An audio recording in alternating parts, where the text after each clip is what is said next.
एक ऐसी दुनिया जहाँ सिर्फ एम्परर की ही हुकूमत चलती है और वहाँ के जितने भी लोग हैं वो सिर्फ एम्परर की कठपुतली है और हर कोई उसकी पूजा करता है। वो इस लैंड का एक गॉड है, लेकिन हमारा मेन कैरेक्टर अकेले ही एम्परर के खिलाफ है और उसने रॉयल पैलेस के अंदर जाकर एम्परर के सभी नाइट्स को मार डाला है और एक ग्रुप को विशेष रूप से एम्परर द्वारा तैयार किया गया था और इस स्पेशल टास्क फोर्स टीम को एम्परर लियोन केविलोन को प्रोटेक्ट करने के लिए बनाया है। और हमारा main character special task force team का कमांडर है और हमारे मेन कैरेक्टर का नाम यान है। और हमें यान को दिखाया जाता है वो अभी भी एम्परर के सभी नाइट्स को बुरी तरह से मारे जा रहा था। तभी हमें सीन कट होकर पैलेस के अंदर का दिखाया जाता है। एम्परर एक लिटिल एंजल के साथ बैठा हुआ था, लेकिन तभी हमारा मेन कैरेक्टर यानी कि यान अंदर आ जाता है। फिर एम्परर यान को देखकर कहता है, मुझे ये समझ नहीं आ रहा कि तुम जैसा लॉयल सर्वेंट मेरे खिलाफ क्यों जा रहा है। तभी हमें यान को दिखाया जाता है वो सभी स्पेशल फोर्स टीम के साथ लड़कर उसकी हालत सचमुच बहुत ही ज्यादा खराब हो चुकी थी और उसने अपना एक हाथ भी खो दिया था। फिर एम्परर कहता है, तुमको कमांडर बने हुए कितना समय हो गया है और मुझे अभी भी वो दिन याद है जब तुम स्पेशल टास्क फोर्स टीम में रिक्रूट हुए थे।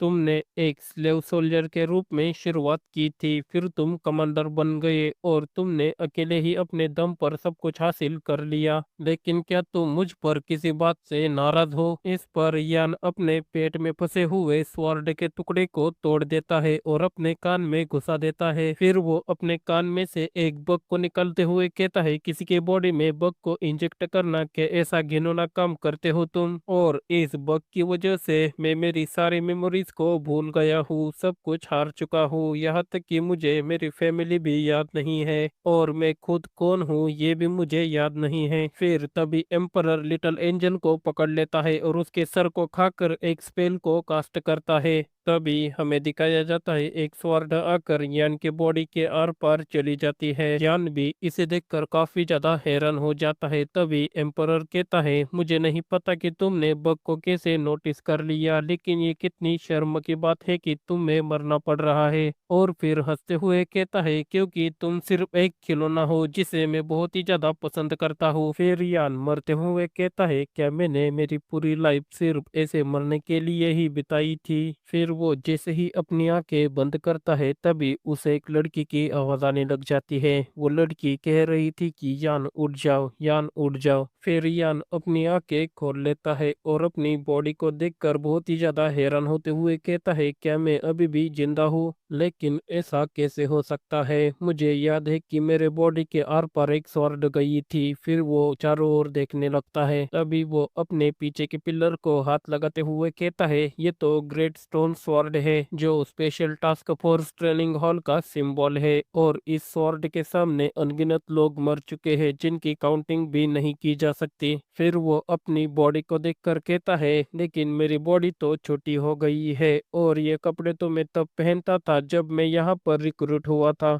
तभी हमें दिखाया जाता है एक लड़का यान के पीछे आकर उसके ऊपर एक पंच को लगा देता है या पंच खाकर एक दीवार को जाकर टकरा जाता है। फिर वो लड़का यान से कहता है, तुम्हारी हिम्मत कैसे हुई मेरे साथ फाइट करते हुए अपना ध्यान भटकाने की? फिर यान उसे देखकर कहता है, मैं इसे जानता हूँ, ये तो रोमन है जो स्पेशल टास्क फोर्स का 12th रिक्रूट है। और खड़े होते हुए कहता है कि हम ट्रेनिंग के बीच में है। इस पर रोमन कहता है, ट्रेनिंग तो एक बहाना है, मैं आज तुम में जान से मार डालने के लिए आया हूँ। वैसे भी एक लो रैंक रिक्रूट के मरने से किसी को भी कोई फर्क नहीं पड़ेगा। तभी यान अपने मन में कहता है, ये इम्पॉसिबल है, लेकिन वो ग्रेट स्टोन स्वॉर्ड, मेरी छोटी बॉडी और रोमन के साथ मेरी लड़ाई। फिर ये सब होते हुए देखकर एक डेविली स्माइल देते हुए कहता है, क्या मैं पास्ट में लौट आया हूँ? और फिर कहता है, मुझे पता नहीं कि मैं कैसे वापस आया हूँ, लेकिन मुझे मेरा रिवेंज पूरा करने का एक और चांस मिल गया है और इस मौके का इस्तेमाल करके मैं एम्परर के सर को धड़ से अलग कर दूंगा। और फिर रोमन से कहता है, रोमन मैं तुम्हें कुछ सच बताना चाहता हूँ, जब तुम 40 साल के हो जाओगे तब भी तुम्हारी कोई गर्लफ्रेंड नहीं होगी, भद्दे जैसी शक्ल के। फिर उसकी बात सुनकर रोमन गुस्सा होते हुए अपने पंच को यान के ऊपर मार देता है। तभी यान भी उसके पंच को देखकर उसे और भी ज्यादा उकसाते हुए कहता है, तुम्हारा पंच तो सचमुच बहुत ही ज्यादा स्लो है। उसकी बात सुनकर रोमन यान के ऊपर और भी ज्यादा गुस्सा हो जाता है और अपने डार्क चाउ सेवंथ फॉर्मेशन पंचिंग रैम्पेज से यान के ऊपर अटैक कर देता है। और हमें यान को दिखाया जाता है वो उसके सभी पंचेस से डॉज कर लेता है और उसके करीब आकर कहता है, तुमको तुम्हारे और मेरे बीच का गैप मालूम होना चाहिए कीड़े कहीं के। और तभी अपने 1 इंच पंच का यूज करते हुए उसके ऊपर एक छोटा सा पंच मार देता है। फिर हमें रोमन को दिखाया जाता है यान का पंच खाकर रोमन की हालत बहुत ही ज्यादा खराब हो चुकी होती है। और फिर यान से कहता है, तुम एक इंटरमीडिएट लेवल स्किल का यूज कैसे कर सकते हो। फिर यान रोमन के ऊपर और एक पंच मारने के लिए आगे बढ़ने लगता है। तभी उसके गले से उसका पेंडेंट नीचे गिर जाता है। तभी यान उस पेंडेंट को उठाते हुए रोमन से कहता है, आज तुम बहुत ही ज्यादा लकी हो रोमन। फिर वो पेंडेंट को हिलाकर कहता है, इसके अंदर कुछ तो है, और उसका ढक्कन खोल देता है। तभी हमें दिखाया जाता है वहां पर यान का फोटो होता है और उसके साइड में एक औरत और एक आदमी खड़ा हुआ था। फिर यान उन्हें देखकर रोने लगता है। तभी हमें कहानी सुनाने वाला कहता है, क्योंकि ये फोटो में जो लोग हैं वो यान की फैमिली है जो वो भूल गया था। लव और फैमिली के मेमोरीज को वो कई सालों से भूला हुआ था, लेकिन वो अब उसके पास फिर से वापस आ गए हैं। और इस पेंडेंट को वो एम्पीरियल कैपिटल को पूरी तरह से जलाकर और सभी नाइट्स को मारने के बाद भी खोज नहीं सका था, लेकिन वो अब उसके पास वापस आ गया है। फिर हमें यान को दिखाया जाता है, वो कहता है, मैं फिर से वही मिस्टेक को करने जा रहा था। फिर वो अपनी आंखें खोलते हुए कहता है, नहीं, मैं मेरी इस दोबारा मिली लाइफ को किसी रिवेंज पर बर्बाद नहीं कर सकता, और मैं इस जगह से बाहर निकल जाऊंगा और अपनी फैमिली के साथ अपनी सारी जिंदगी बिताऊंगा। तभी यान अपने पास्ट को याद करते हुए कहता है, स्पेशल फोर्स टीम सिर्फ एम्परर के लिए ही काम करती है और केवल स्पेशल फोर्स टीम ने ही कई सारे इम्पॉसिबल मिशन को पॉसिबल कर दिखाया है, जैसा कि वेरना फोर्ट्रेस और ग्रैंड डुक ऑफ नॉर्थ को मार डालना। उस स्क्वाड ने एम्पायर के हिस्ट्री में ऐसे कई मिशन को पूरा किया है।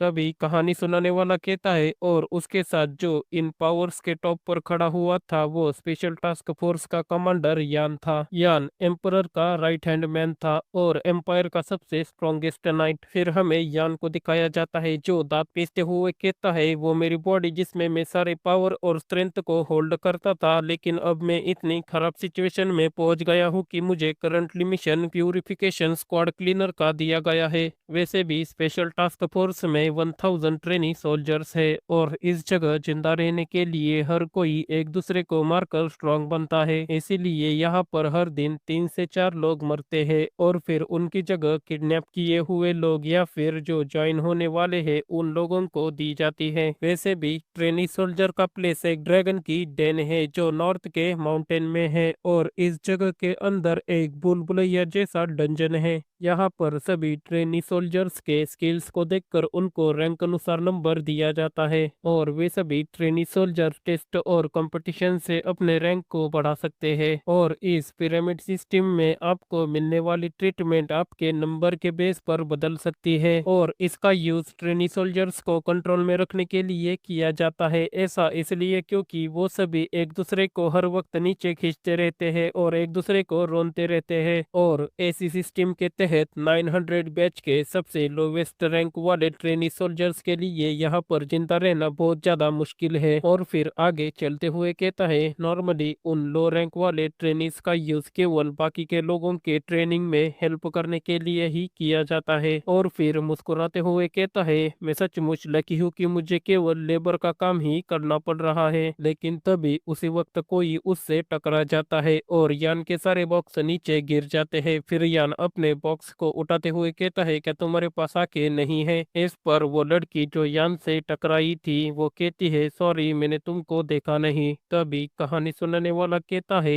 ये ट्रेनी सोल्जर्स टॉप पर खड़े हैं और ये हाई रैंक वाले ट्रेनी एम्पायर के सोल्जर्स यानी कि नोबल्स के सक्सेसर है और वे सभी नोबल्स एम्पायर के लिए अपनी लॉयल्टी और अपने फैमिली लाइन को जारी रखने के लिए और बाकी फैमिली को कंट्रोल में रखने के लिए स्पेशल टास्क फोर्स में शामिल होते हैं। और इसी वजह से ट्रेनिंग सेंटर उनके लाइफ को कंफर्टेबल बनाता है और इसके अलावा उनके अंदर बग को इंजेक्ट करने की भी कोई जरूरत नहीं है, क्योंकि वो पहले से ही नोबिलिटी के नाम पर प्रिविलेज के कैदी है। और इसलिए हाई रैंक वाले ट्रेनी सोल्जर्स अपने हाई रैंक को बनाए रखते हैं, क्योंकि उन्हें इससे बहुत सारे बेनिफिट्स मिलते हैं। और उन ट्रेनी सोल्जर्स में लोरेना, बियोवुल्फ, क्रूवेल, डुवाइड, कैस्का, एक्रेन, ये तीन ट्रेनी हमेशा टॉप 3 में रहते हैं। तभी क्रूवेल कहता है, लोरेना तुम इस जैसे कीड़े से माफी क्यों मांग रही हो? और फिर वो यान से कहता है, तुम जैसे आम लड़के की हमसे बात करने की हिम्मत कैसे हुई? और तुम्हारा नंबर 974 है, जो सबसे लोवेस्ट से भी लोअर रैंक पर है। और इतना लो नंबर होने की वजह से तुम्हारे पास शायद दिमाग भी नहीं होगा। उसकी बात सुनकर यान बहुत ही ज्यादा गुस्सा होते हुए अपने मन में कहता है, मैं अभी इसके सर को 2 टुकड़ों में काटना चाहता हूँ। लेकिन तभी वो अपने गुस्से को शांत करते हुए कहता है, मुझे इस बात पर ज्यादा ध्यान देना चाहिए था कि मैं किससे बात कर रहा था, प्लीज मुझे माफ कर दीजिए। इस पर क्रूएल कहता है, क्या माफी ये सिर्फ ह्यूमंस ही मांग सकते हैं, लेकिन तुम जैसे कीड़े को जमीन पर रेंगना होगा और भीख मांगनी होगी। तभी हमें दिखाया जाता है क्रूवेल के सर के 2 टुकड़े, और ये यान अपने मन में सोच रहा था। फिर यान अपने आप को होल्ड करता है और कहता है, नहीं, मुझे अभी इसे नहीं मारना होगा। तभी क्रूवेल कहता है, क्या तुमने पहले कभी मेरे जैसे ग्रेट आदमी को नहीं देखा क्या? और ऐसा लगता है कि तुम इस बात से इतने ज्यादा हैरान हो कि तुम बोल ही नहीं पा रहे। फिर वो वहां से जाते हुए कहता है, अगली बार ये ध्यान में रखना कि तुम किससे बात कर रहे हो।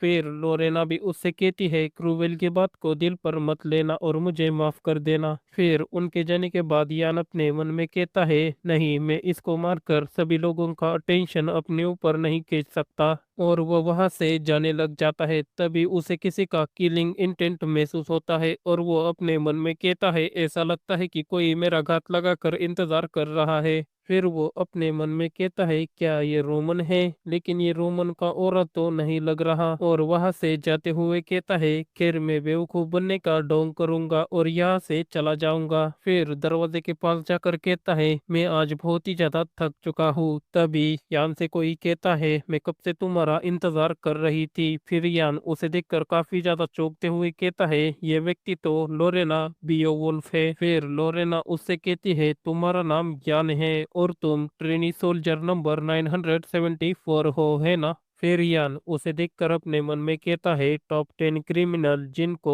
एम्पीरियल नाइट्स गिरफ्तार करने में फेल हो गए, और उनमें से एक है ब्लू आयरन आर्म गेल्डर। और वो जब 11 साल का था तब उसने पहला मर्डर किया था, और फिर 20 साल का होने के बाद उसने खुद का रोबरिंग ग्रुप बनाया। फिर उसने 20 गांव और 17 गिल्ड पर हमला किया, और उसके वो हाथ जो उसके सबसे ताकतवर हथियार है। फिर इस जैसे मॉन्स्टर को लोरेना बियोवुल्फ ने अरेस्ट कर लिया, और यही काम उसे एम्पीरियल नाइट में ज्वाइन होने के लिए काफी था। और Beowulf family north snow mountain territory पर रूल करने वाले टॉप 4 नोबल फैमिली में से एक है। और उसके फैमिली के नाइट्स उसके बारे में ये कहते हैं कि उसके पास कॉन्टिनेंट की सबसे स्ट्रॉन्गेस्ट स्वॉर्ड्स वुमन बनने का पोटेंशियल है, और उसे बचपन से ही यंग स्वॉर्ड सेंट कहा जाता है। और वो बियोवुल्फ फैमिली की सबसे स्ट्रॉन्गेस्ट कंप्लीटेड प्रोडक्ट है। तभी लोरेना उससे कहती है, ट्रेनी सोल्जर नंबर 974, आखिरकार तुम्हारा ऑब्जेक्ट क्या है और तुम अपनी पावर्स को हाइड क्यों कर रहे हो? इस पर यान कहता है,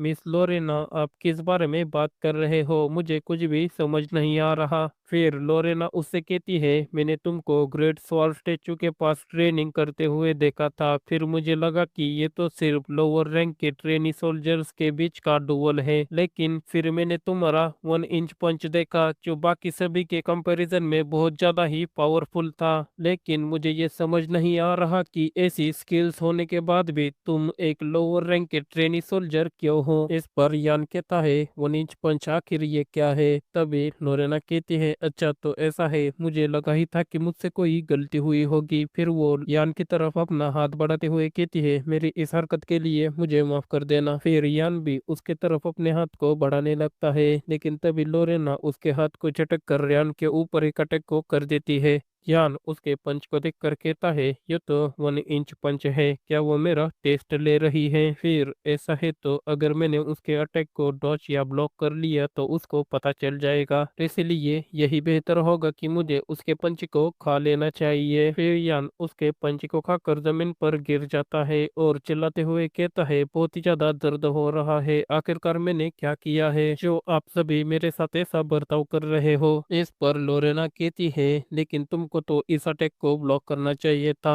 तभी यान कहता है, मैंने पहले ही कहा था कि आपने गलत व्यक्ति को पकड़ लिया है। और अपने मन में कहता है, अगर मैं ऐसी ही एक्टिंग करूंगा तो उसको लगेगा कि मैं वो व्यक्ति नहीं हूँ। फिर हमें लोरेना को दिखाया जाता है, वो बहुत ही ज्यादा गिल्ट महसूस कर रही थी। फिर वो यान से कहती है, इसके बदले में मैं तुम्हारी बॉक्स उठाने में मदद करूंगी। और वो दोनों जाने लग जाते हैं। तभी लोरेना उससे कहती है, मुझे माफ कर देना, मैंने जैसा सोचा था वैसा नहीं हुआ। इस पर यान कहता है, कोई बात नहीं। फिर वो सीढ़ियां चढ़ते हुए यान से कहती है, मुझे तो ये बिल्कुल भी पसंद नहीं है कि एक हाई रैंक वाला ट्रेनी सोल्जर्स एक लो रैंक वाले ट्रेनी सोल्जर्स को स्लेव जैसा ट्रीट करे। इस पर यान कहता है, अच्छा तो ऐसा है। तभी लोरेना कहती है, और जब मैं किसी टेरिटोरी की लॉर्ड बनूंगी तो मैं इन सभी लो रैंक वाले ट्रेनी सोल्जर्स के साथ ऐसा नहीं होने दूंगी। फिर उसकी बात सुनकर यान अपने मन में कहता है, ये कितनी ज्यादा बकबक करती है। फिर हमें दिखाया जाता है, वे लोग स्टोर रूम में पहुंच जाते हैं। तभी यान कहता है, मिस लोरेना, आपका बहुत बहुत शुक्रिया मेरी मदद करने के लिए। इस पर लोरेना कहती है, नहीं, इसकी कोई भी जरूरत नहीं है। और वहां से जाते हुए कहती है, मुझे आशा है कि मैं गलत हूँ। उसकी बात सुनकर यान अपने मन में कहता है, आखिरकार ये कहना क्या चाहती है? तभी लोरेना पीछे मुड़कर कहती है, तुमने मेरे अटैक को देखा था है ना, और तुम्हारी आंखें सिर्फ मेरे अटैक को ही देखे जा रही थी, लेकिन मुझे ऐसा लगता है कि मैं इस बारे में भी गलत हूँ। और वहां से जाते हुए कहती है, मैं तुमसे फिर मिलूंगी, नंबर 974, मेरा मतलब है ट्रेनी यान। फिर उसके जाने के बाद यान अपने मन में कहता है, वो सचमुच बहुत ही ज्यादा शार्प है, मुझे किसी भी कर उससे बचकर रहना होगा। या फिर क्या मुझे उसे अभी मार देना चाहिए? नहीं, अगर मैं उसे अभी मार दूं तो पूरी बियोवुल्फ फैमिली मेरे खिलाफ हो जाएगी, इसलिए मुझे पहले यहाँ से भागने पर ध्यान देना होगा। और एक दरवाजे को खोलकर टॉयलेट के अंदर चला जाता है और दीवार को चेक करते हुए कहता है, मुझे लगता है कि वो जरूर ही यहाँ पर ही था। फिर वो पुरानी बातों को याद करते हुए कहता है, जब मैं स्पेशल टास्क फोर्स का कमांडर था तब भी कई सारे लोग भगोड़े थे और उनमें से कई सारे लोग ट्रेनिंग सेंटर से भागने में फेल होते थे, लेकिन एक लड़का यहाँ से भागने में कामयाब रहा। फिर उसे पास के फॉरेस्ट में पकड़ लिया गया। फिर मैंने उसे बहुत ही ज्यादा टॉर्चर किया और उससे पूछा कि तुम किस रास्ते से भाग गए थे। फिर उसने मुझे बताया, थर्ड एरिया का 5th कैबिनेट टॉयलेट, वहां से वो भाग गया था। फिर यान उस दीवार को हाथ लगाकर हंसते हुए कहता है, मैंने इसे ढूंढ निकाला। फिर हमें दिखाया जाता है, यान उस दीवार को तोड़ देता है और उसे बाहर जाने का रास्ता मिल जाता है। फिर वो उस होल को देखकर हंसते हुए कहता है, वॉल अभी भी छोटा है, लेकिन अगर मैं इसे खोदता रहूं तो मैं यहाँ से भागने में कामयाब हो जाऊंगा। और फिर ईंटों को हटाते हुए कहता है, मैं इस गंदे टेरिटरी और इस स्पेशल टास्क फोर्स टीम से आजाद हो जाऊंगा। तभी हमें सीन कट होकर ट्रेनी सोल्जर्स के अड्डे को दिखाया जाता है। वहां पर इंस्ट्रक्टर ट्रेनी सोल्जर्स की काउंटिंग कर रहा था। फिर इंस्ट्रक्टर कहता है, नंबर 972 मर चुका है, नंबर 973 यहाँ पर है क्या? इस पर नंबर 973 कहता है, हाँ सर, मैं यहाँ पर हूँ। फिर वो कहता है, नंबर 974, लेकिन आगे से कोई जवाब नहीं आता। फिर वो अपने मन में कहता है, क्या वो भाग गया? और जल्दी से गेट के पास चला जाता है। लेकिन तभी यान कहता है, यस सर, मैं यहाँ पर हूँ। इस पर इंस्ट्रक्टर कहता है, कीड़े कहीं के जल्दी से जवाब दिया करो। और वहां से जाते हुए कहता है, ठीक है, सभी लोग हैं तो फिर अब कैंडल को बुझा दो। फिर उसके जाने के बाद यान अपने मन में कहता है, मैंने मिशन के दौरान सीखा था कि जितनी सावधानी से आगे बढ़ोगे सफलता की संभावना उतनी ही बढ़ जाएगी, इसलिए मुझे अब से बहुत ज्यादा चौकन्ना रहना पड़ेगा। वैसे भी मुझे केवल एक ही चांस मिलने वाला है, और अगर मैं यहाँ से भागने में कामयाब भी हो जाऊँ तो पीछा करने वाला स्क्वाड मेरे पीछे पड़ जाएगा और इससे मुझे बहुत ज्यादा परेशानी होगी। और अगर मैं पकड़ा गया तो मैं सभी ट्रेनिस के लिए एक एग्जाम्पल बन जाऊंगा।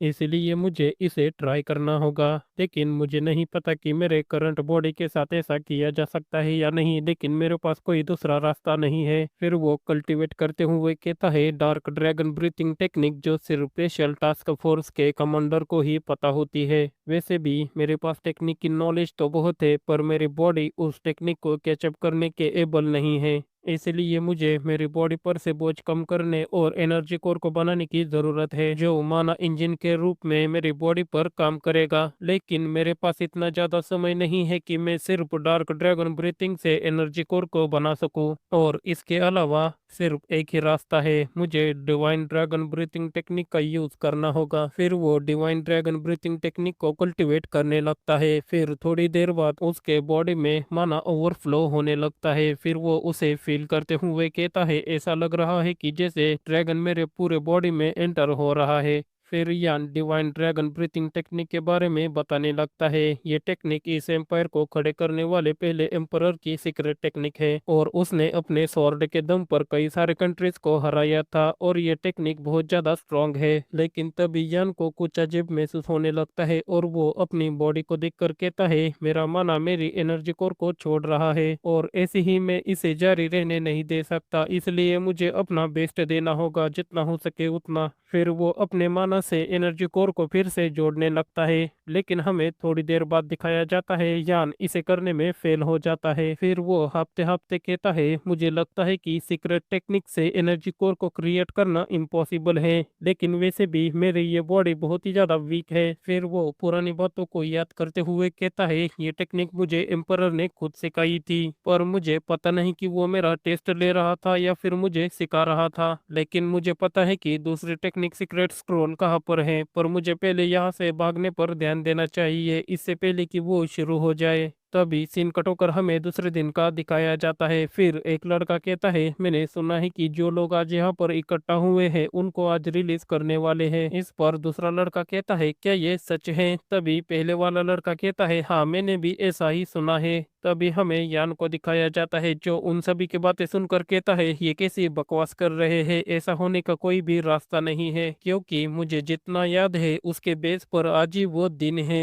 और वो आदमी भी यहाँ पर आया है, इसलिए मुझे जितना हो सके उतना उसकी नजरों से आज बचकर रहना होगा। तभी हमें रोमन को दिखाया जाता है, जो यान को ही ढूंढ रहा था। फिर यान उसे देखकर छिपते हुए आगे चला जाता है और कहता है, ये मेरा पीछा क्यों नहीं छोड़ रहा? तभी एक ट्रेनी कहता है, इंस्ट्रक्टर यहाँ पर आ गए हैं। फिर उसे देखकर सभी ट्रेनीज कहने लगते हैं कि क्या ये सच है कि आज हम यहाँ से घर वापस जा सकते हैं? तभी वो इंस्ट्रक्टर कहता है, अपना मुंह बंद रखो तुम सभी कीड़े लोग। और उसकी आवाज का प्रेशर इतना ज्यादा होता है कि सभी ट्रेनीज को बहुत ही ज्यादा दर्द होने लगता है। फिर हमें यान को दिखाया जाता है, जो अपने कानों पर हाथ रखते हुए कहता है, ये तो ऑरा वॉइस है, लेकिन वो ट्रेनी सोल्जर्स पर इसका यूज कैसे कर सकता है? तभी हमें ऑरा वॉइस के बारे में बताया जाता है। ये एक ऐसी टेक्निक है जिसमें व्यक्ति अपनी आवाज में मानव को इंजेक्ट करता है। फिर एक लड़का दर्द में कर्राते हुए कहता है, ऐसा लग रहा है कि मेरा दिल इस आवाज से फट जाएगा।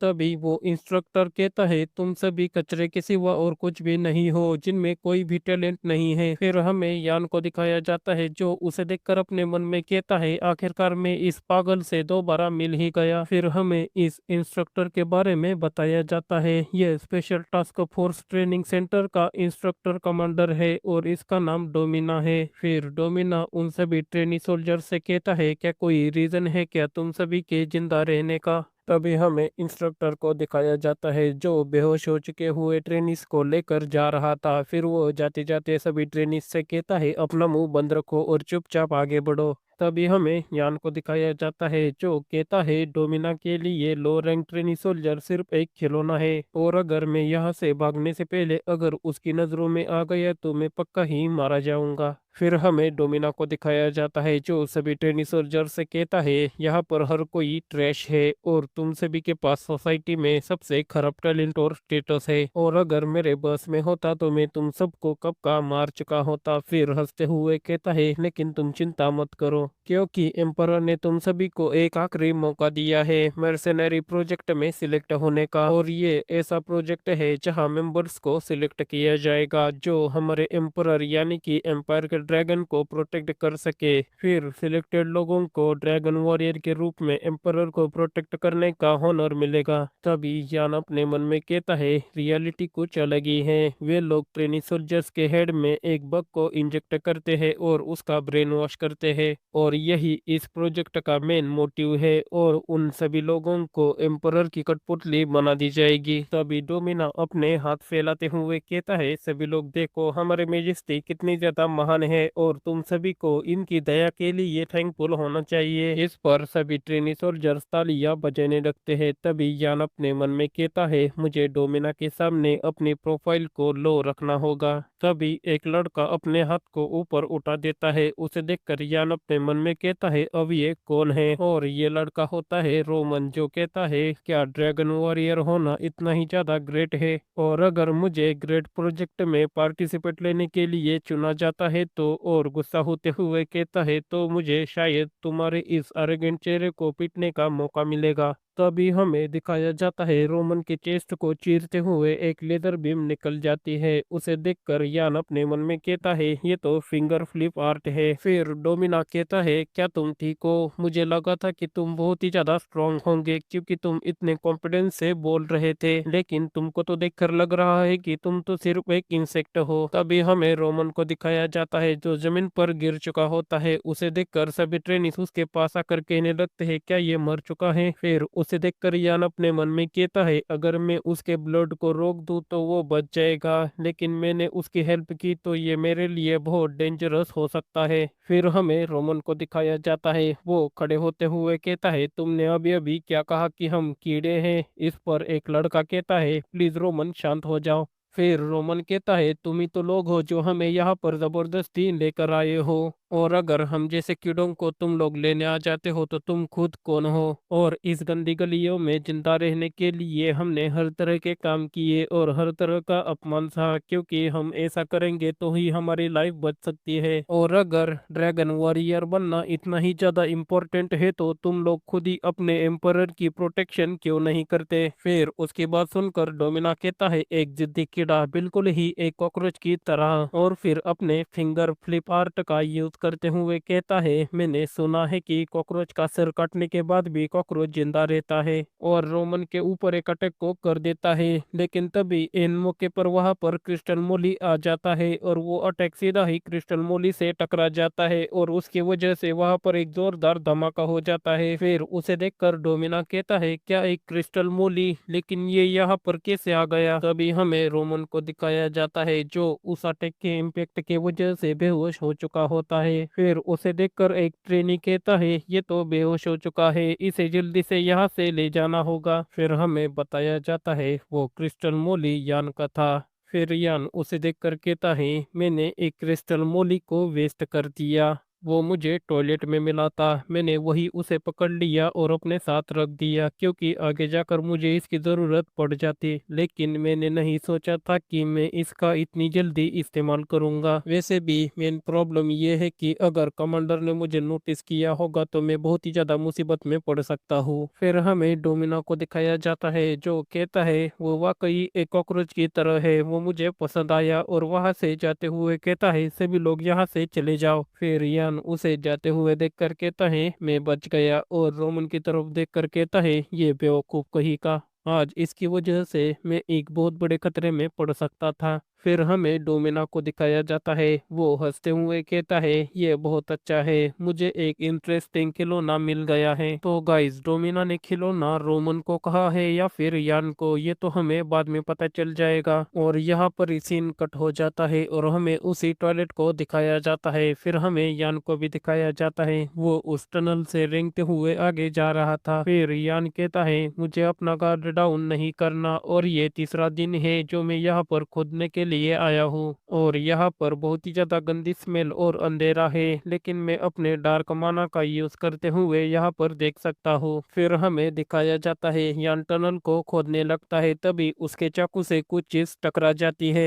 फिर उसे देखकर यान भी कहता है मेरा चाकू शायद किसी चीज से टकरा गया। फिर हमें दिखाया जाता है उस जगह से प्रेशर रिलीज होने लगता है। फिर उसे देखकर यान घबराते हुए कहता है ये तो, और इससे आगे हमें कुछ दिखाया नहीं जाता। सीधा ही सीन कट होकर हमें ट्रेनी सोल्जर्स को दिखाया जाता है। वो बॉक्स को कहीं पर ले जा रहे होते हैं और इंस्ट्रक्टर उनकी गिनती कर रहा होता है। तभी यान वहां पर आ जाता है। फिर यान को देखकर इंस्ट्रक्टर कहता है वहीं पर रुक जाओ, ये तुम्हारे अंदर से कैसी स्मेल आ रही है और जल्दी से अपनी हुड को उतारो। इस पर यान अपने हुड को उतारते हुए कहता है इंस्ट्रक्टर एक्चुअली जब मैं बैरल ले जा रहा था तब एक बेलर टूट गया और उसमें बहुत सारा कचरा भरा था। तभी इंस्ट्रक्टर यान की बात काटते हुए कहता है मुझे समझ आ गया, अब जल्दी से यहाँ से चले जाओ क्योंकि तुम्हारे अंदर से बहुत ही ज्यादा गंदी स्मेल आ रही है। फिर सिन कटोकर हमें थोड़ी देर बाद का दिखाया जाता है। यान ने अपने आप को साफ कर लिया होता है। फिर वो कपड़े पहनते हुए कहता है मुझे खुशी है कि मेरे ऊपर किसी ने शक नहीं किया।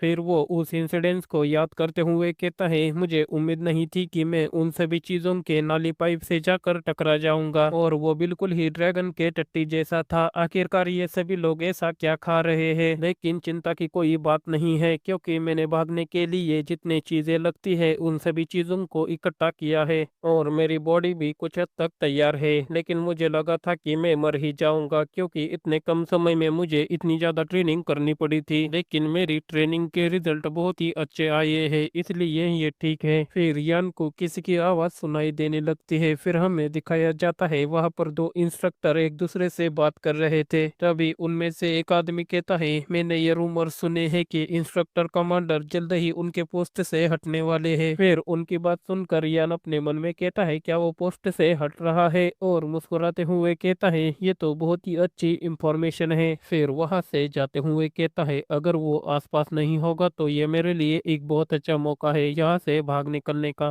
तो अभी हमें दिखाया जाता है यान के जाने के बाद वहां पर एक आदमी आ जाता है जो यान के ऊपर नजर रख रहा था। फिर सीन कट होकर हमें यान को दिखाया जाता है जो उसी टॉयलेट रूम के पास आ गया होता है और कहता है अब मुझे बचा हुआ काम पूरा करना होगा। फिर तभी यान को किसी के पैरों की आवाज सुनाई देने लगती है। फिर यान उसी तरफ देख कर कहता है लगता है कि वहां से कोई इधर आ रहा है। फिर वो अपने मन में कहता है क्या वो लोरेना या फिर इंस्ट्रक्टर कमांडर है, और क्या उन्होंने मेरे प्लान को पता लगा लिया। फिर यान सामने देखकर बहुत ही ज्यादा हैरान हो जाता है। तभी हमें दिखाया जाता है वहां पर रोमन होता है। फिर रोमन यान को देखकर कहता है क्या हुआ, तुम मुझे देखकर इतना ज्यादा डिसअपॉइंटेड क्यों हुए हो, और अगर तुम मेरे पीछे घूम रहे हो तो मेरे पास तुमसे बात करने का कोई टाइम नहीं है। इस पर यान कहता है तुम मेरे साथ एक स्टॉकर के जैसा बर्ताव क्यों कर रहे हो, और मैं यहाँ आया हूँ क्योंकि मुझे यहाँ पर कुछ काम है, और क्या तुम्हारा इस हेल्थ के साथ बाहर निकलना ठीक होगा। इस पर रोमन कहता है आखिरकार तुमने मुझे क्या समझ कर रखा है, ऐसी छोटी मोटी इंजरी मेरा कुछ भी नहीं बिगाड़ सकती। फिर यान कहता है लेकिन रोमन तुम्हारा तो ब्लड एक फाउंटेन की तरह बह रहा है।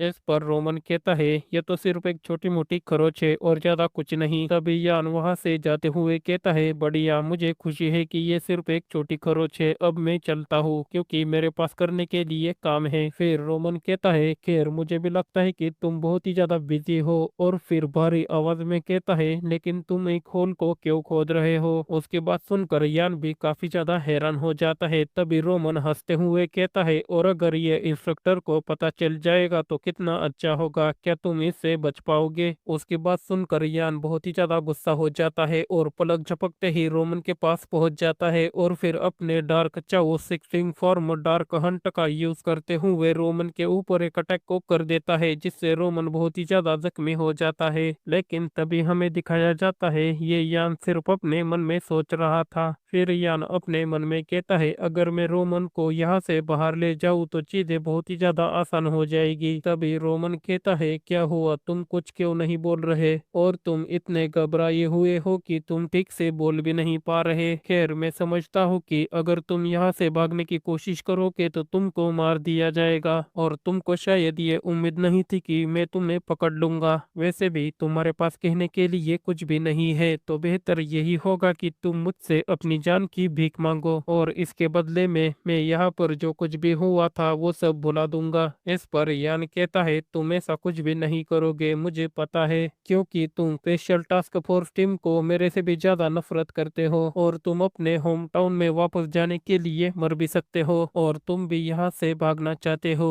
क्या मैंने कुछ गलत बोला रोमन? इस पर रोमन कहता है तुम सचमुच एक एक्स्ट्रा ऑर्डिनरी लड़के हो। जब मैं पिछली बार तुमसे फाइट कर रहा था तब मैंने तुम्हारी पावर को महसूस किया था और अगर तुम चाहते तो मुझे वहां पर ही मार सकते थे। फिर उसके बाद मैंने तुमको बाकी के ट्रेनी सोल्जर्स के बीच में देखा था। उसी वक्त तुम्हारे अंदर से एक अजब तरह का ऑरा रिलीज हो रहा था जो कि बहुत ही ज्यादा खतरनाक दिख रहा था। फिर तभी यान कहता है वैसे भी ये सब छोड़ो, लेकिन तुम्हें ये कैसे पता चला कि मैं टनल को खोद रहा था? इस पर रोमन कहता है क्योंकि मुझे तुम्हारे फुटस्टेप से सब कुछ पता चल गया था, क्योंकि ट्रेनिंग सेंटर मोस्टली ग्रेनाइट से बना है, लेकिन मुझे अजीब फुटस्टेप मिले जिनमें लाइम पाउडर थी और उस फुटस्टेप की साइज बिल्कुल तुम्हारे पैरों जितनी ही थी। इस पर यान कहता है तो क्या इससे ही तुमने सब कुछ पता लगा लिया था? तभी रोमन कहता है फिर मैंने तुम्हारा पीछा करना शुरू किया और मैंने कुछ नोटिस किया कि तुम अक्सर यहीं पर ही आते थे। फिर यान वहां से जाने लगता है। तभी रोमन उसे रोकते हुए कहता है मुझे भागने के प्लान के बारे में बताओ और ये टनल कहाँ जाती है और यहाँ से बच निकलने के कितने ज्यादा चांसेस है? इस पर यान कहता है तुम भी इसलिए पूछ रहे हो क्योंकि तुम भी मेरे साथ यहाँ से भागना चाहते हो, है ना? लेकिन मैं अभी इसका आंसर नहीं दे सकता क्योंकि मुझे इस पर सोचने के लिए थोड़ा टाइम चाहिए। इस पर रोमन कहता है तो फिर तुम इसी जगह पर रहो क्योंकि तुम बहुत ही ज्यादा टैलेंटेड हो और इसलिए तुम लगभग 10 सालों में एक बेहतर पोस्ट पर तो पहुंच ही जाओगे।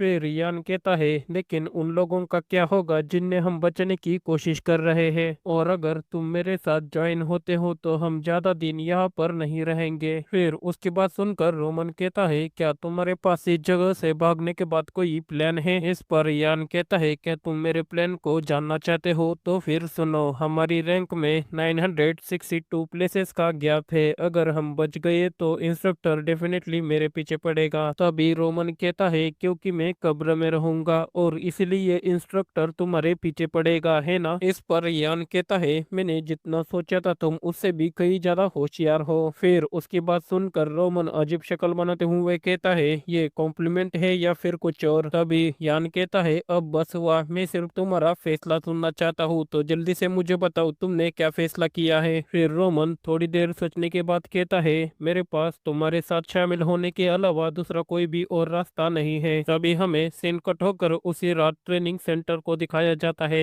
वहां पर डोमिना आया हुआ था और उसने सभी ट्रेनी सोल्जर्स को इकट्ठा किया था। फिर डोमिना सभी ट्रेनी सोल्जर्स से कहता है मैंने तुम सभी को इतनी देर रात में इसलिए बुलाया है क्योंकि मैं एक अनाउंसमेंट करने जा रहा हूँ। वैसे भी मुझे पता है कि इतनी देर रात में बुलाने की वजह से तुम सभी लोग मेरे ऊपर बहुत ही ज्यादा नाराज हुए होंगे। तभी हमें एक लड़की को दिखाया जाता है। ये लड़की high rank trainee soldier number 32 है और इसका नाम कैस है। उसके बाद हमें एक लड़के को दिखाया जाता है। ये लड़का लो रैंक ट्रेनी सोल्जर नंबर 525 है और इसका नाम मार्विन है। तभी डोमिना कहता है मेरे पास तुम सभी के लिए एक बहुत ही अच्छी खबर है। फिर उसे देखकर यान अपने मन में कहता है अगर मैं गलत नहीं हूँ तो वो जरूर ही आज टेस्ट की अनाउंसमेंट करेगा। तभी डोमिना कहता है हमने टेस्ट की डेट फिक्स कर दी है। फिर वो टेस्ट के बारे में बताने लगता है ये टेस्ट बाहर की लोकेशन में होने वाली है और तुम सभी ट्रेनी सोल्जर्स को वहां पर एक वीक तक खुद को सरवाइव करके रखना होगा और उसके बाद तुम सभी लोग पास हो जाओगे। और फर्स्ट टेस्ट की लोकेशन है ब्लेड ऑफ माउंटेन रेंज। इस पर यान अपने मन में कहता है जैसा कि मुझे लगा था। फिर वो अपने पास्ट के बारे में बताने लगता है। पास्ट में एक निर्फला नाम की लड़की जिसकी माँ बहुत ही ज्यादा बीमार थी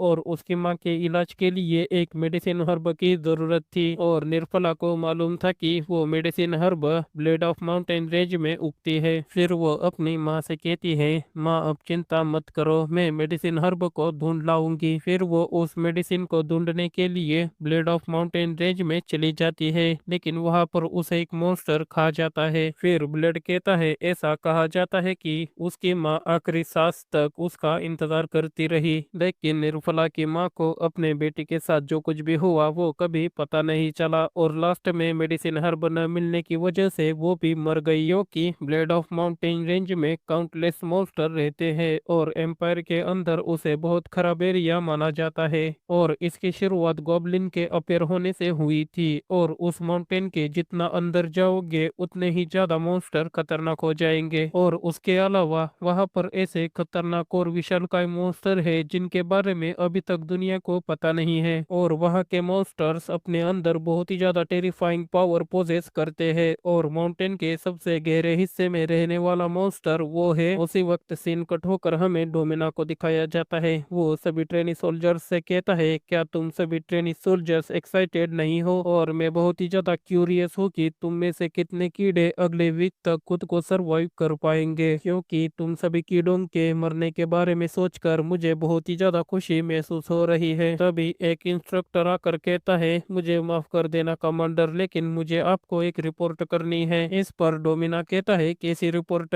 फिर वो इंस्ट्रक्टर कहता है, हमने कांटेक्ट कर लिया है और इसलिए हमें आपकी जरूरत है। इस पर डोमिना कहता है, अच्छा तो ऐसा है। तभी हमें यान को दिखाया जाता है, वो भी मुस्कुरा रहा होता है जैसा कि उसे उस रिपोर्ट के बारे में सब कुछ पता है। फिर डोमिना वहां से जाते हुए कहता है, मैंने अपनी अनाउंसमेंट बता दी है, अब सब लोग यहाँ से दफा हो जाओ। फिर उसे जाते हुए देखकर यान अपने मन में कहता है, लगता है कि वो बहुत ही ज्यादा परेशान लग रहा है, लेकिन मुझे इसकी उम्मीद नहीं थी कि उसका एंड इतनी जल्दी होगा। और बिना किसी तैयारी के लो रैंक ट्रेनी सोल्जर्स का ब्लेड ऑफ माउंटेन पर जिंदा रहना बहुत ही ज्यादा मुश्किल है। वैसे भी instructor high rank trainee soldiers को ही प्रोटेक्ट करेंगे क्योंकि वो सभी नोबल्स है। तभी कोई कहता है, सभी लोग हट जाओ, मिस लोरेना यहाँ से गुजर रही है। वैसे भी तुम सभी केवल लो रैंक ट्रेनी सोल्जर्स हो, इसलिए उसके रास्ते के बीच आने की हिम्मत मत करना। फिर यान अपने आप को छुपाते हुए कहता है, ये तो सचमुच बहुत ही ज्यादा पॉपुलर है। तभी लोरेना उससे साइड से जाने लग जाती है। फिर यान अपने मन में कहता है, अगर उसने मुझे देख लिया तो बहुत ही ज्यादा गड़बड़ हो जाएगी। फिर हमें दिखाया जाता है, लोरेना यान को सेंस कर लेती है और बड़े ही खतरनाक अंदाज में कहती है, मैं तुम्हारा इंतजार करूंगी यान। फिर यान उसे देखकर अपने मन में कहता है, क्या उसको मेरे प्लान के बारे में पता चल गया है? फिर हमें दिखाया जाता है, लोरेना वहां से जाने लग जाती है। उसे देखकर यान अपने मन में कहता है, सिचुएशन बहुत ही ज्यादा बदतर होती जा रही है, लेकिन इसके बारे में सोचने की कोई भी जरूरत नहीं है क्योंकि जल्द ही मैं यहाँ से भाग निकल जाऊंगा। फिर यान रोमन के करीब जाकर कहता है, रोमन क्या तुमने वो तैयार कर लिया जो मैंने मांगा था? इस पर रोमन कहता है, हाँ कर लिया। तभी यान कहता है, अच्छा तो ऐसा है तो फिर जाओ और उस ग्रेट स्टोन स्वॉर्ड को जी भर कर देखो।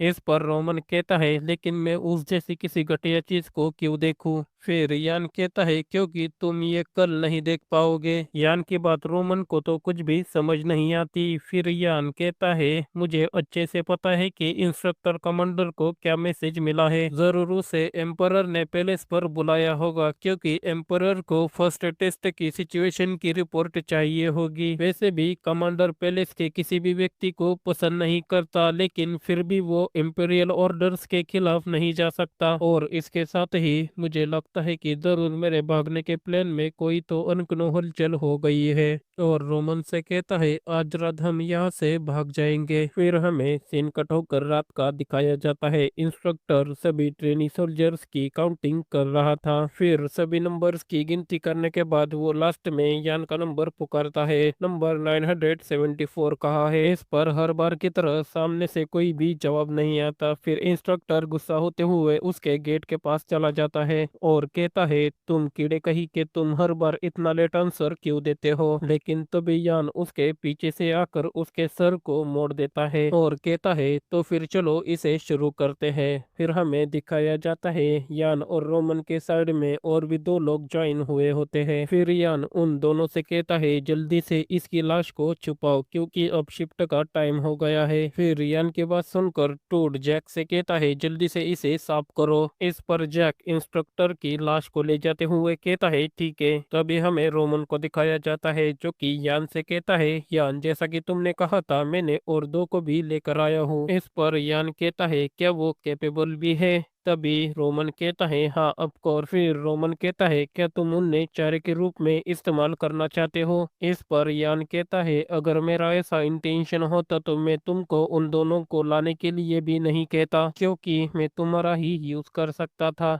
तभी जैक कहता है चिंता मत करो, हम भी यहाँ पर अपनी जान को दांव पर रख के ही आए हैं। इस पर यान कहता है ठीक है मैं समझ गया, अब ज्यादा आवाज मत निकालो क्योंकि वो लोग जाग जाएंगे जिन्हें साउंड सेंटेंशन टेक्निक आती है। फिर वे सभी लोग एक जगह पर जाकर रुक जाते हैं और यान कहता है जरा उधर तो देखो। इस पर रोमन कहता है ये तो सिर्फ एक दरवाजा है, इसमें क्या बड़ी बात है। फिर यान कहता है हमें टनल में जाने के लिए इस दरवाजे को खोलना पड़ेगा और मैं इस दरवाजे को अकेले नहीं खोल सकता, इसलिए मुझे तुम लोगों की मदद चाहिए, क्योंकि इस दरवाजे को खोलने के लिए दो प्रेशर प्लेटों पर पैर रखना पड़ता है और उस तरफ का स्विच जो दरवाजे को कंट्रोल करता है उसे खींचना होगा। लेकिन सबसे पहले हम में से दो लोगों को यहाँ पर ही रुककर प्रेशर प्लेटों पर कदम रखना होगा और बाकी के बचे हुए दो लोग आगे जाकर स्विच को खींच लेंगे। फिर बचे हुए दो लोग आ जाएंगे और बस यही रीजन था कि मैं इस जगह से अकेले नहीं निकल सकता था। फिर रोमन कहता है जैक के तुम तैयार हो, मैं तुम्हें सिग्नल दूंगा और हम दोनों मिलकर प्रेशर प्लेटों पर पैर रखेंगे। फिर वो दोनों जैसे ही प्रेशर प्लेटों पर पैर रखते हैं तभी दरवाजा ओपन हो जाता है। फिर यान वहां से जाते हुए रोमन से कहता है तुम और जैक यहीं पर ही रुको, मैं और टूड यहाँ से आगे जाकर सब कुछ संभाल लेंगे।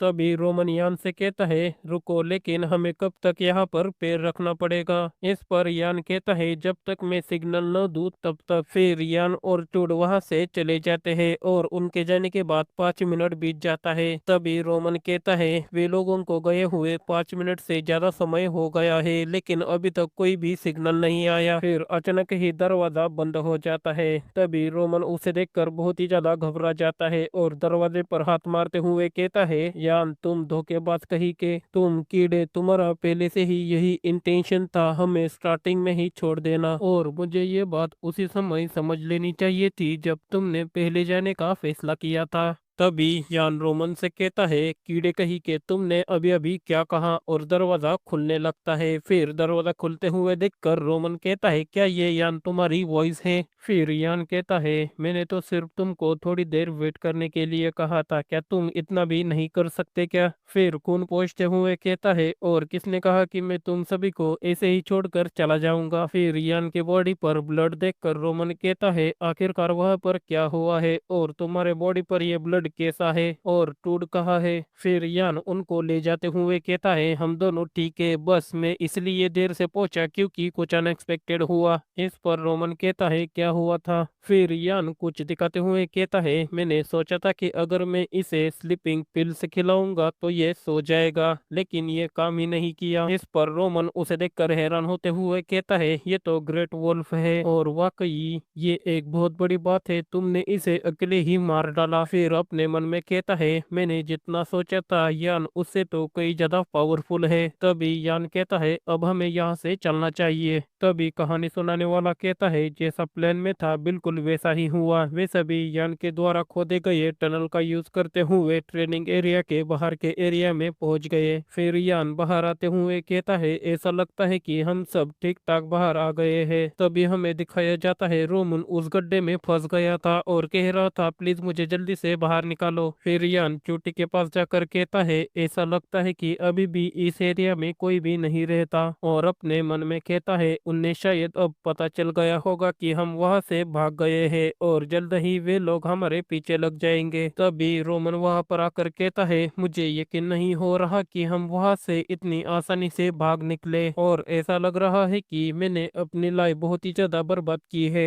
उसकी बात सुनकर यान कहता है नहीं, बहुत समय लग गया, बहुत ही लंबा, मुझे बाहर की हवा में सांस लिए हुए काफी समय हो गया है। तभी रोमन कहता है यान यहाँ से बाहर निकलने के बाद हमारा काम खत्म हो जाएगा है ना? इस पर यान कहता है अपना गार्ड डाउन मत करो, ये तो बस शुरुआत है। फिर अपने पेंडेंट को देखते हुए कहता है, हाँ ये बस शुरुआत है सब कुछ वापस पाने की जर्नी में, और आज से ही सब कुछ शुरू होता है। वैसे भी हमारे पास ज्यादा समय नहीं है, इसलिए मैं इस बात को सिर्फ एक ही बार बोलूंगा, तो इसे ध्यान से सुनना। अट्रियन फॉरेस्ट घने पेड़ों से बना है और ये एम्पायर की नॉर्थर्न माउंटेन के सामने है, और अब हम अट्रियन फॉरेस्ट के एरिया में हैं। अगर हमें यहाँ से निकलना है तो हमें लगातार 2 दिन तक दौड़ना होगा। तभी रोमन कहता है, यान एक मिनट रुको, क्या हम फॉरेस्ट में ही छुप नहीं सकते क्या, क्योंकि यहाँ के पेड़ बहुत ही ज्यादा ऊंचे हैं और हम इसमें बहुत अच्छी तरह से छुप भी सकते हैं। इस पर यान कहता है, नहीं, क्योंकि वो हमारे पीछे शिकारी कुत्तों को लगाएंगे और वे हमें बड़ी आसानी से पकड़ सकते हैं, और पीछा करने वाले स्क्वाड में लगभग 20 से ज्यादा मेंबर होंगे, इसलिए अगर हमें यहाँ से बच निकलना है तो हम सभी अलग अलग भाग जाएंगे, और इससे पीछा करने वाले स्क्वाड को भी अलग अलग होना पड़ेगा, और हमें पीछा करने वाले स्क्वाड के 5-5 मेंबर को मारना होगा। यही एक रास्ता है हमारे बचने का। इस पर रोमन कहता है, ये तुम क्या कह रहे हो,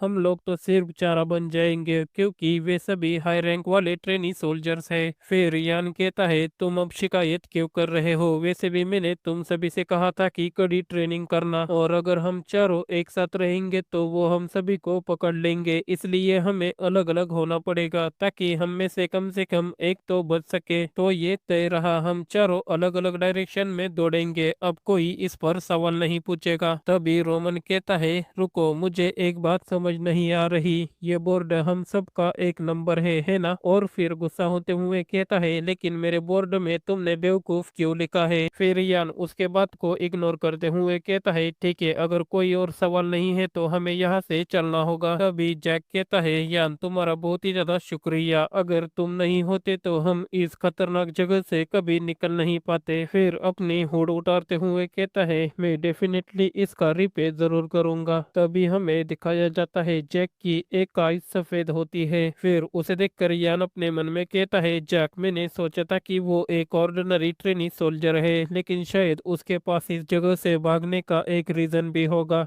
तभी रोमन कहता है, ये तो बेवकूफी है, मैं तुम लोगों से दोबारा कभी मिलना नहीं चाहता। इस पर यान कहता है, रोमन, तुमने एक कैप्टन के रूप में बहुत अच्छा काम किया, लेकिन तुम बहुत ही कोल्ड हार्टेड वाले हो। तभी रोमन कहता है, ये बात नहीं है, ऐसी सिचुएशन जहां हम फिर मिलेंगे वो समय तब आएगा जब हम सब पकड़े जाएंगे। फिर वे सभी एक दूसरे से कहते हैं, हाँ रोमन सही है, हम फिर दोबारा नहीं मिलेंगे, और तभी वे सभी अलग अलग डायरेक्शन में भागने लगते हैं। फिर हमें यान को दिखाया जाता है जो भागते हुए कहता है, उनने अभी अपनी लाइफ जीनी चाहिए, और अपने डिवाइन ड्रैगन ब्रीथिंग टेक्निक का यूज करते हुए और भी ज्यादा अपनी स्पीड को इंक्रीज करने लगता है, और तुरंत ही पलक झपकते वहां से गायब होकर एक पेड़ के ऊपर चढ़ जाता है। फिर अपने मन में कहता है, मैं अभी भी इस टेक्निक को ठीक से यूज नहीं कर पा रहा, क्योंकि मेरी बॉडी बहुत ही ज्यादा वीक है। वैसे भी डिवाइन ड्रैगन ब्रीथिंग टेक्निक को मेंटेन रखने में बहुत ज्यादा मुश्किल होती है, पर मुझे खुशी है कि मैंने इस बॉडी की कमी को पूरा कर लिया है।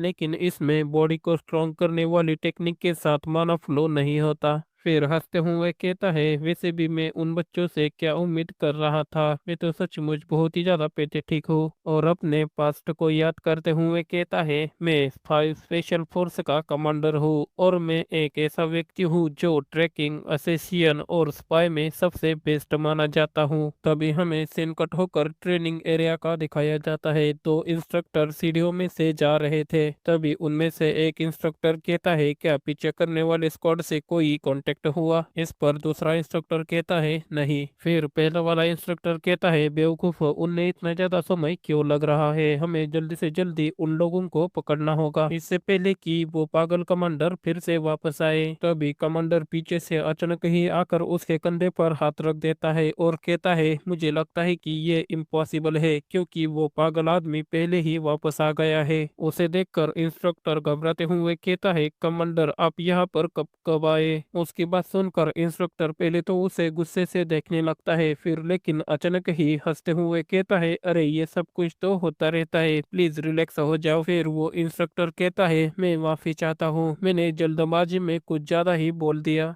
इस पर इंस्ट्रक्टर कहता है खैर लोग एम्परर को तब भी कोसते हैं जब वो आसपास नहीं होते, और उसे ले जाते हुए कहता है क्या वो तुम ही हो जो ट्रेनी सोल्जर्स की काउंटिंग करता है, और तुमको उन भागे हुए ट्रेनी सोल्जर्स को ढूंढने में बहुत ही ज्यादा दिक्कत हुई होगी है ना। इस पर वो इंस्ट्रक्टर कहता है नहीं बिल्कुल नहीं, लेकिन आप चिंता मत करो कमांडर, क्योंकि पीछा करने वाला स्क्वाड उन सभी को जल्द ही पकड़ लेगा। तभी कमांडर कहता है और वे ऐसा कैसे करेंगे, और फिर अपने ऑरा का यूज करते हुए इंस्ट्रक्टर के कंधे को सिर्फ थोड़ा ही दबाता है, जिससे इंस्ट्रक्टर को एक बहुत ही भारी प्रेशर महसूस होता है और वो इंस्ट्रक्टर के दो पैर टूट जाते हैं। फिर इंस्ट्रक्टर चिल्लाते हुए कहता है मेरे पैर बहुत बुरी तरह से टूट गए हैं। तभी कमांडर उससे कहता है तुम्हें तो ये भी नहीं पता था कि वे लोग भागने की प्लानिंग बना रहे हैं, और ये भी नहीं पता था कि उन्होंने भागने के लिए स्टोर रूम में से सामान चुराए हैं। फिर इंस्ट्रक्टर कहता है कमांडर प्लीज मुझे और एक मौका दीजिए। इस पर कमांडर उसके सिर को दबाते हुए कहता है क्या और एक मौका, लेकिन मेरे पास तुम्हारे लिए ऐसा कुछ नहीं है। इस पर इंस्ट्रक्टर कहता है प्लीज मेरे ऊपर थोड़ी दया दिखाओ। फिर डोमिना भारी आवाज में कहता है क्या तुम्हें लगता है कि मैं नहीं जानता कि तुम्हारे पीछे कौन है। इस पर वो इंस्ट्रक्टर कहता है कमांडर प्लीज मेरी वाइफ को माफ कर दो। लेकिन तभी हमें दिखाया जाता है डोमिना उसके सिर को फोड़ देता है, और फिर अपने पीछे खड़े हुए इंस्ट्रक्टर से कहता है बाहर गए हुए पीछा करने वाले स्क्वाड को जल्दी से वापस बुलाओ। इस पर वो इंस्ट्रक्टर कहता है ठीक है मैं समझ गया। फिर डोमिना कहता है अब मैं खुद ही वहां पर जाऊंगा। फिर डोमिना की बात सुनकर वो इंस्ट्रक्टर हैरान होते हुए कहता है क्या ये काम आप खुद करने वाले हो। इस पर डोमिना कहता है हाँ, क्योंकि मुझे एक इंटरेस्टिंग व्यक्ति मिल गया है और मैं उसे देखने के लिए सचमुच बहुत ही ज्यादा एक्साइटेड हूँ। तभी हमें सीन कट होकर उसी एट्रियन फॉरेस्ट को दिखाया जाता है। फिर कहानी सुनाने वाला कहता है स्पेशल फोर्स पीछा करने वाली टीम 3 अभी भी भागे हुए ट्रेनी सोल्जर्स की खोज में है। तभी उस लीडर को कुछ अजीब महसूस होता है और वो उन बाकी के लोगों को कहता है यहीं पर रुक जाओ। इस पर एंड्रयू कहता है क्या हुआ लीडर, क्या उन लोगों के फुटप्रिंट्स गायब हो गए हैं। तभी लीडर अपने मास्क को उतारते हुए कहता है क्या तुमको नहीं लगता क्या हमें बहुत ही आसानी से फुटप्रिंट्स मिल रहे हैं। इस पर एंड्रयू कहता है वैसे भी टारगेट का नंबर 974 है और वो बहुत ही ज्यादा लो रैंक का है। फिर जेर कहता है लीडर आप फिर से वही कर रहे हो, आप हर बार किसी भी चीज पर बहुत ही ज्यादा डाउट्स करते हो। तभी लीडर कहता है वैसे भी हमें बहुत ही आसानी से फुटप्रिंट्स मिल रहे हैं इसलिए। फिर उसके बाद काटते हुए एंड्रयू कहता है अरे आप चिंता मत करो, क्योंकि भागने वाले सिर्फ अपने भागने की फिराक में ही हैं और आप हमेशा हर किसी चीज पर बहुत ही ज्यादा डाउट्स करते हो। तभी एंड्रयू कहता है क्या ये एक मानसिक बीमारी है। इस पर लीडर कहता है तुम दोनों कीड़े कहीं के अपना मुंह बंद रखो। फिर अपने मन में कहता है क्या सचमुच में बहुत ज्यादा सोच रहा हूँ, लेकिन ये अनईजी फीलिंग मुझसे दूर ही नहीं हो रही है। और नीचे देखते हुए कहता है कोहरा छाने लगा है, इससे पहले कि वो कोहरे में छिप जाए हमें उन्हें पकड़ना होगा। फिर वे लोग वहां से जाने लग जाते हैं। तभी एंड्रयू कहता है वैसे भी हमारा टारगेट तो सिर्फ 974 है और ये बहुत ही ज्यादा लो रैंक का है, और जो टीम नंबर 12 को पकड़ रही है उनमें शायद थोड़ी सी मुश्किल हो सकती है। तभी यान ऊपर से आकर एंड्रयू को झाड़ियों में ले जाता है और उसको वही ही मार डालता है। तभी जेर एंड्रयू को आवाज देने लगता है, लेकिन तभी यान झाड़ी के पीछे से आकर उसके ऊपर चाकू से हमला कर देता है और उसको भी जान से मार देता है। फिर लीडर पीछे देखते हुए कहता है तुम लोग बहुत ही ज्यादा शोर मचा रहे हो, क्या हम यहाँ पर पिकनिक पर आए हैं क्या, थोड़ा सा चुप रहो। तभी वो देखकर बहुत ही ज्यादा हैरान हो जाता है क्योंकि वहाँ पर एंड्रयू और जेर नहीं होते हैं। फिर वो अपने मन में कहता है इस छोटे से समय में वे दोनों बिना किसी आवाज के गायब हो गए, और यही बात है जिसे लेकर मैं डाउट्स महसूस कर रहा था। फिर थोड़ा हिचकिचाते हुए कहता है ऐसा नहीं हो सकता, यहाँ तक कि नंबर 12 भी इतनी आसानी से इंस्ट्रक्टर को नहीं मारेगा। लेकिन तभी हमें दिखाया जाता है यान का हाथ उसके पीछे आ गया होता है। लीडर भी यान को प्रेजेंस कर लेता है और तुरंत ही पीछे हटकर यान के ऊपर एक स्लैश को लगा देता है और कहता है एक स्नेक अटैक। तभी हमें दिखाया जाता है उस लीडर के अटैक की वजह से एक पैर पूरा का पूरा बीच में से कट जाता है। फिर लीडर कहता है तुम एरोगेंट लड़के, क्या तुमको लगा था कि तुम्हारा हमला तीसरी बार भी काम करेगा। लेकिन तभी यान उसकी गले में अपनी वायर को फंसा लेता है और उसे ऊपर खींचने लगता है। फिर लीडर ऊपर देखते हुए कहता है ये तो एक वायर है, और अपने गले को हाथ पकड़ते हुए कहता है मेरा गला बहुत ही ज्यादा टाइट होता जा रहा है। फिर उसी फुटप्रिंट्स और फटे हुए कपड़े को याद करते हुए कहता है, जैसा कि मुझे लगा था वो हमारे लिए एक ट्रैप बिछा रहा था, लेकिन ये इम्पॉसिबल है क्योंकि एक 974 वाला लो ट्रेनी सोल्जर्स हमें कैसे हरा सकता है। और ऐसा कोई तरीका नहीं कि वो हमारे पूरे टीम को अकेले ही खा जाएगा। फिर वो एंड्रयू और जेर का नाम लेने लगता है और वहां पर ही मर जाता है। तभी हमें कहानी सुनाने वाला कहता है, इसी तरह यान ने अकेले ही स्पेशल फोर्स पीछा करने वाली स्क्वाड टीम 3 को निपटा दिया। फिर यान अपने नाइफ को देखते हुए कहता है, ये इतना भी बुरा नहीं है, मैं अभी भी इसका यूज कर सकता हूँ, पर मैंने सोचा था कि ये मेरे लिए बहुत ही ज्यादा मुश्किल होगा, लेकिन ये तो बहुत ही ज्यादा आसान निकला। और अगर मैं ऐसे ही बॉडी को स्ट्रांग बनाने वाली टेक्निक का यूज करूँ तो मैं बिना किसी प्रॉब्लम के फाइट कर सकता हूँ। फिर सामने देखते हुए कहता है, इससे पहले कि कोहरा पूरी तरह से छा जाए मुझे इस फॉरेस्ट से जल्द बाहर निकलना होगा। वैसे भी मैंने इस पूरे एरिया में ब्लड को फैला दिया है और इससे शिकारी कुत्ते यहाँ पर जल्द ही आ जाएंगे। और फिर किसी पत्ते को खाते हुए कहता है, एक बार मैं अपनी स्मेल को छुपा लूँ तो मेरे लिए बच निकलना आसान हो जाएगा। फिर हमें उस पत्ते के बारे में बताने लगता है, ये पौधा कीचड़ में पैदा होता है और इसके पत्तियों से बहुत तेज बदबू आती है और मैं इस पत्तियों को कुचलकर अपने पूरे बॉडी पर लगा लूंगा। वैसे भी शिकारी कुत्ते भी इस बदबू से नफरत करते हैं और ये पत्ते भी मेरी स्मेल को पूरी तरह से मिटा देंगे और इस तरह वो मुझे ढूंढ नहीं पाएंगे। अब मुझे यहाँ से जितना जल्दी हो सके उतना जल्दी निकलना होगा, नहीं तो वो भी मेरे लिए ट्रैप को बिछा सकते हैं। लेकिन तभी वो एक जगह को देखकर हैरान होते हुए कहता है, ये तो स्मोक है।